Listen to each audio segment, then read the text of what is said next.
that we have someone who lives a few hours away, who had a very close personal connection, and his family had a very close personal connection to the Rebbetzin, and he agreed to schlep in what would have been 2 hours, ended up being 3 hours, a little more than 3 hours, and come and bring with us even for a short period of time that we have in honor of Chof Beis Shevat. And it's a privilege for us to be able to hear from someone who had a personal connection. Very few people had that zchus. Rabbi Posner and his family are from those special people. He's giving you that Rebbetzin to your attention.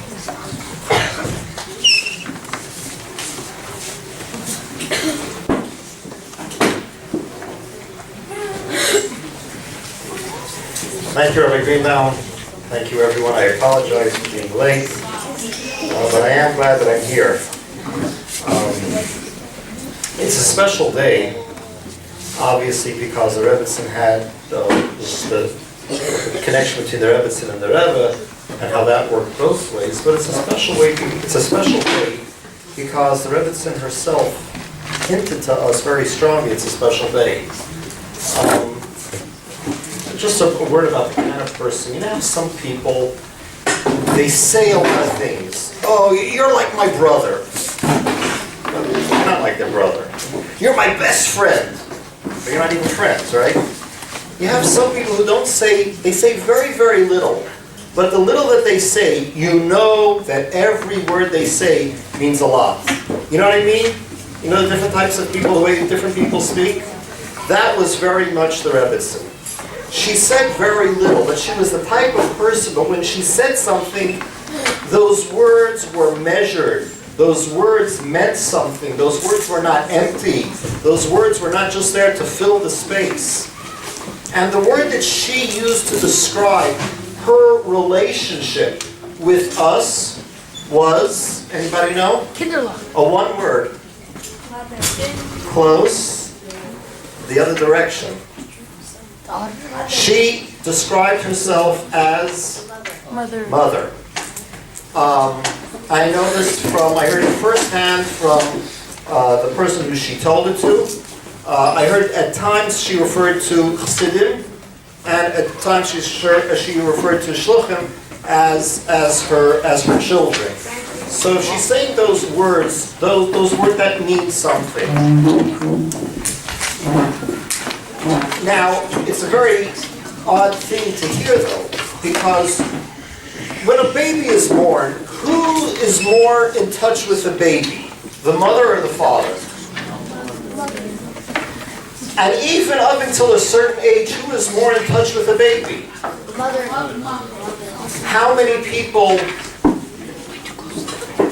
saw the Rebbetzin more than once a week? How many people saw the Rebbetzin more than once a year?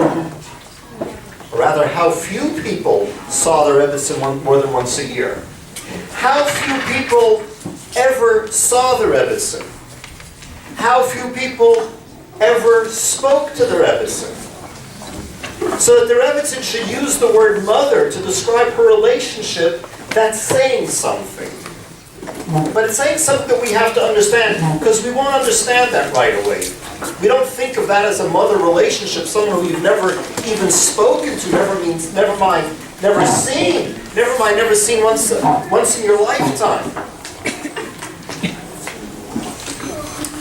But that's going to be an important thing that we have to understand, and hopefully we'll get to that today. I didn't know the Rebbetzin growing up. My mother and my father had been very, very close with the Rebbe's mother, Rebbetzin Chaya. And my grandmother had been close with the Rebbetzin. I know once I was looking through my grandmother's address book. Now, an address book, your phone contacts are all right in here, right? Now I'm going to tell you something about history. It used to be that people had a little book. Can I borrow this for a minute? This would be considered very, very large. Figure something about half this size and about an eighth of this width. And it had several pages for A, several pages for B, several pages for C, and that was your address book. And once I was flipping through it, and under the name S, I saw the name. Very good. And next to it was the initial M. And I knew what that stood for, but it wasn't something that you asked. It wasn't something that, hey, what did the Rebbe say to you? What did the Rebbetzin say to you? It wasn't a question that you asked. It was known, she spoke to the Rebbetzin, but it wasn't something that we were to be privy to, and we certainly were not supposed to ask any questions about it. My wife's family, actually my mother-in-law's family, had quite a lot to do with the Rebbetzin. And it came about in a very interesting way. My grandfather, from my wife's side, Zalman Jaffe, he started coming to the Rebbe, and it turned out Shavuos was the Yom Tov that he would come to the Rebbe. He had Yartzeit a few days later for a child who had died, and that's when he would come regularly to the Rebbe.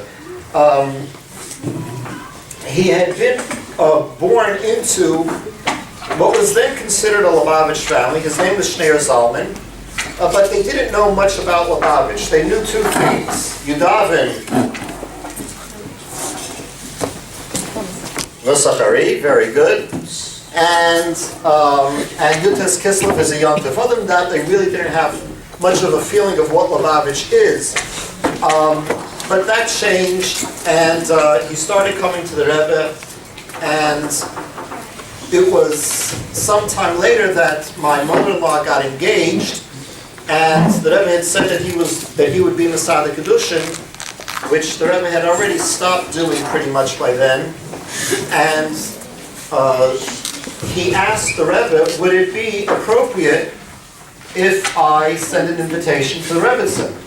He didn't want to do it if it's not the appropriate thing to do, so he asked the Rebbe. And the Rebbe answered, yes, you can, and she'll know who you are because you always say it with flowers. That was the expression the Rebbe used. When he would come every Shavuos, he was spending Shavuos with the Rebbe, meaning in 770, and he had thought it the appropriate thing that you send flowers to the Rebbetzin. Since this is the Rebbe's home, so it's an appropriate thing you send flowers. The way a lot of times when you have guests coming for Shabbos, you've probably experienced it. The day before the guests arrive, on Friday afternoon, there will be a delivery of flowers. So he would do that every Shavuos with the Rebbetzin. So she knows who you are. You say it with flowers, and she agreed, and I'm not sure exactly how that came to be, that they should come to visit the Rebbetzin. And from then on, the relationship was always that they would go to the Rebbetzin when they were there, either Sukkot or Shavuos. They would go to the Rebbetzin, and that developed for quite a number of years. My wife had finished high school in London, where she grew up, and now she was coming to seminary in New York. And the Rebbetzin said, well, you're going to be new to the neighborhood, correct? And my wife, to be, answered yes. And the Rebbetzin said to her, well, always remember that you have a friend in the neighborhood. And left it at that. And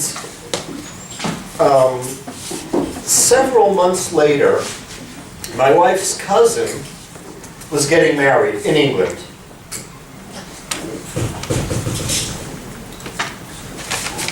My wife would send a letter to the Rebbetzin, just a short note every Friday, saying, how she's doing, how school is, ask how the Rebbetzin is doing, etc. And once she was out of the apartment that she shared with the other seminary girls, I should say like this. It was a girl's apartment.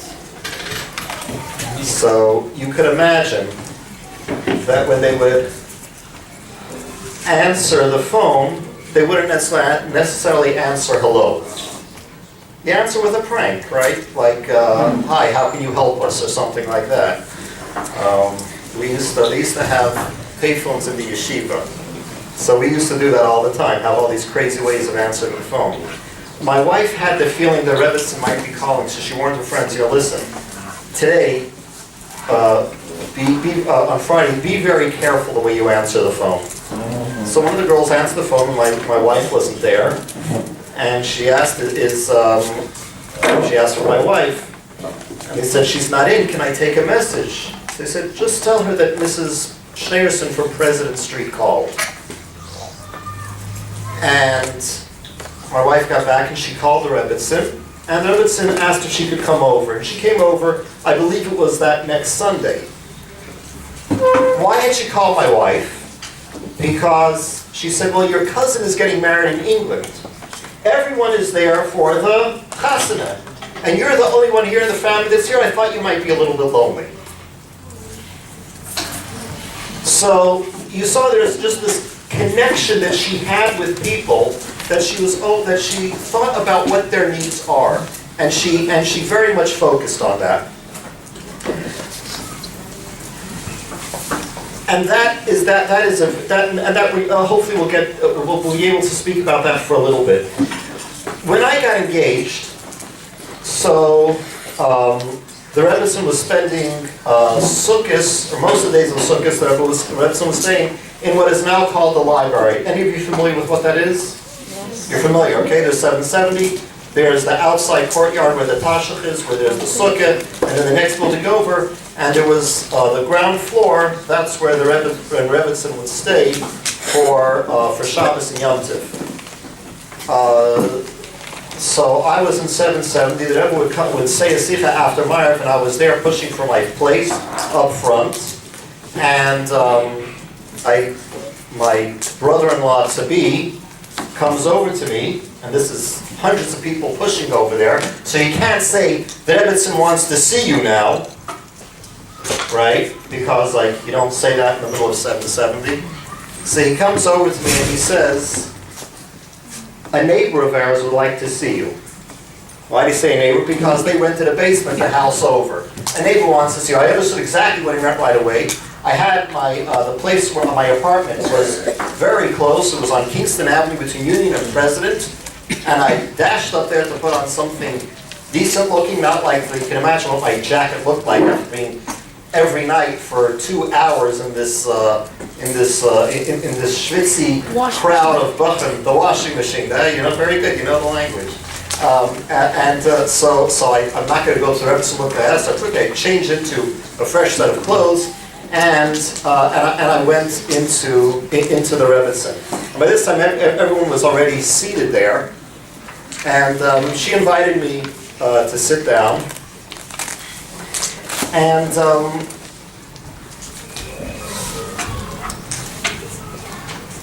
it was interesting. She was asking me about current events. Did you hear about the earthquake in California? There had just been an earthquake in California then. It was 87. So there had just been an earthquake in California about a month before.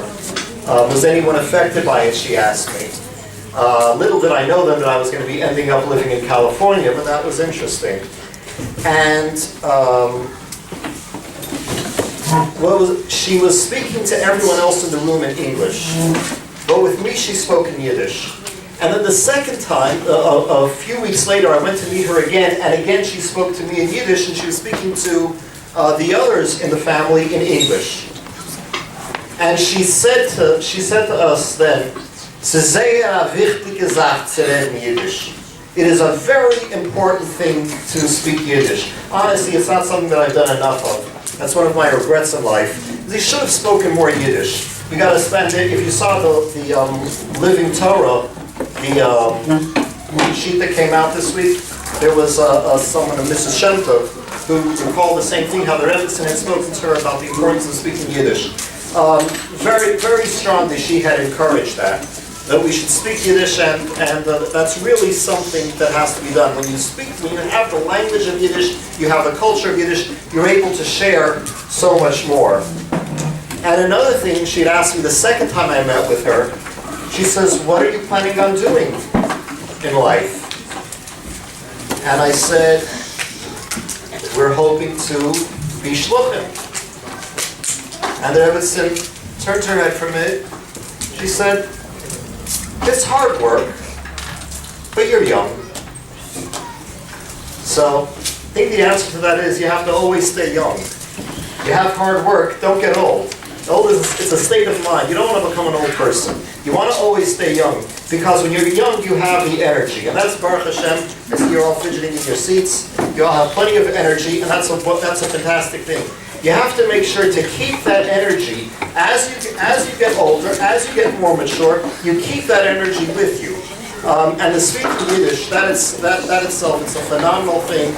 I know, you have sikhs that you learn with your Rebbe's and stuff, but the more you can try and actually speak the language, break your teeth, make a fool out of yourself, the whole 9 yards, do it. Because it's going to pay at the end, you'll be able to speak Yiddish, and that itself will be a beautiful thing.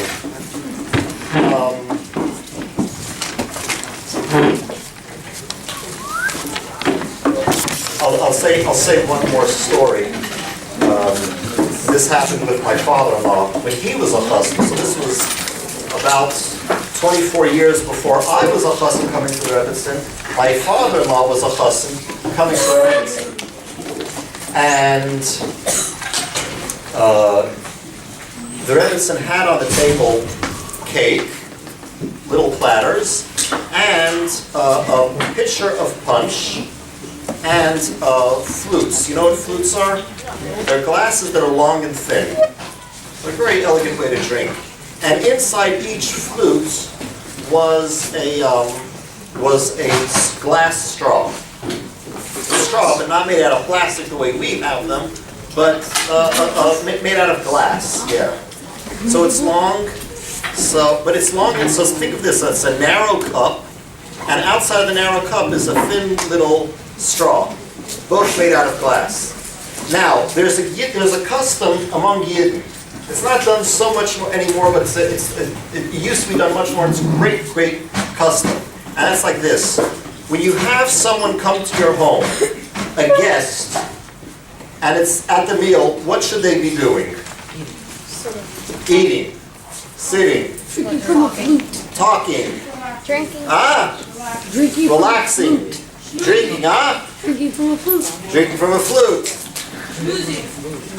Taking your bed. Try this. The guest comes to your home, they should be serving. That makes a Why? Any idea why? Why do you invite someone to your home? Why would you want them to serve? Why should they be? They should be showing you appreciation. But why? But that's not. As a host, you don't ask people to show me appreciation. There's a very simple reason.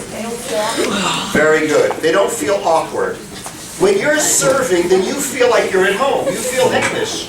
You feel like you're one of the family.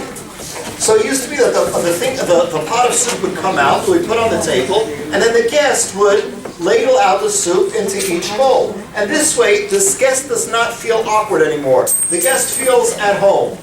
The guest feels, it's a very interesting way of making someone feel at home, in your home. The expression machzeh heimish, it's very much alive that way. And that is how the Rebbetzin always, from the times I saw, that is how she always conducted her home.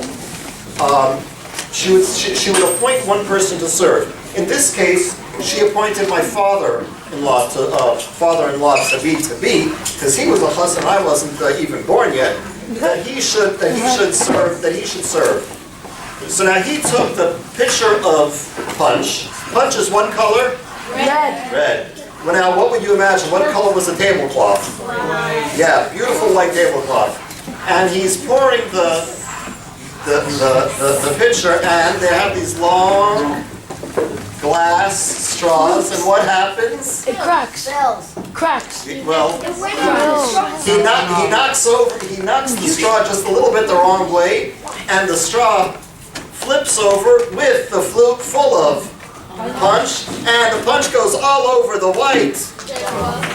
And his face turns redder than the tablecloth, and he wants the ground to just swallow him up. And he doesn't know what to do with it at the time.